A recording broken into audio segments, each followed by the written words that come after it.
Hi friends, welcome to my channel. இன்றைக்கி வீடியோவில் பார்த்திங்கன்னா ஒரு கப் பச்சரிசி வச்சு அருமையான ஒரு ஈவினிங் ஸ்நாக்ஸ் ரெசிபி தான். வாங்க எப்படி செய்யணும்னு பார்க்கலாம். வீடியோக்கு போகிறதுக்கு முன்னாடி நம்ம சேனலை புதுசாக பார்க்குறவங்க மறக்காமல் சப்ஸ்கிரைப் பண்ணிடுங்க. கூடவே பெல் பட்டனையும் கிளிக் பண்ணிடுங்க. இந்த ரெசிபி செய்யறதுக்கு நான் ஒரு கப் அளவுக்கு பச்சரிசி எடுத்துருக்கிறேன். ரேசன் பச்சரிசி தான் நான் எடுத்திருக்கேன்.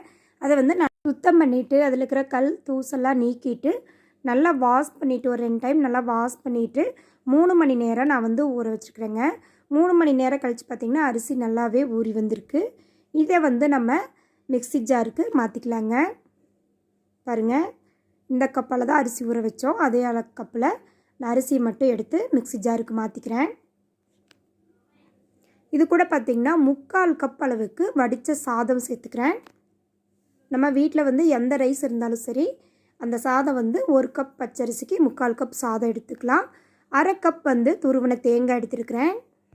இது கூடயே சேர்த்துக்கலாம். வாசனைக்காக நான் 2 ஏலக்காய் எடுத்துருக்கிறேன். அதை இது கூட சேர்த்திட்டு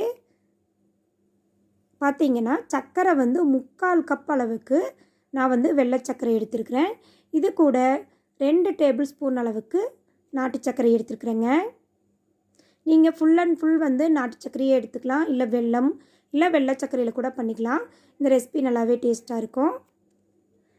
அதாவது 1 கப் பச்சரிசிக்கு 3/4 கப் சாதம், 1/2 கப் தேங்காய் துருவல், 1 கப் அளவுக்கு சர்க்கரை சேர்த்துக்கோங்க. கூடவே 1/2 டீஸ்பூன் உப்பு, 1/2 டீஸ்பூன் போல் பேக்கிங் சோடா சேர்த்துக்கோங்க.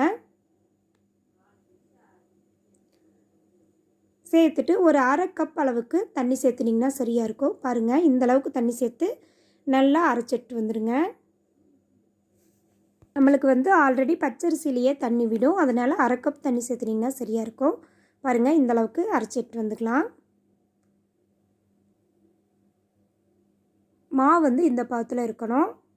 இனி நம்ம வேக வைக்க ஆரம்பிச்சிடலாங்க. இதுக்கு ஒரு குக்கரில் ஒரு 4 டேபிள் ஸ்பூன் போல் தேங்காய் எண்ணெய் சேர்த்துக்கிறேங்க.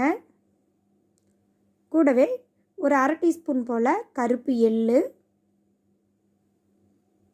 இது கூட பார்த்திங்கன்னா 1/4 மூடி தேங்காயை நான் இது போல் பீசஸாக கட் பண்ணியிருக்கேன். இதையும் இது கூடயே சேர்த்துருவோம்.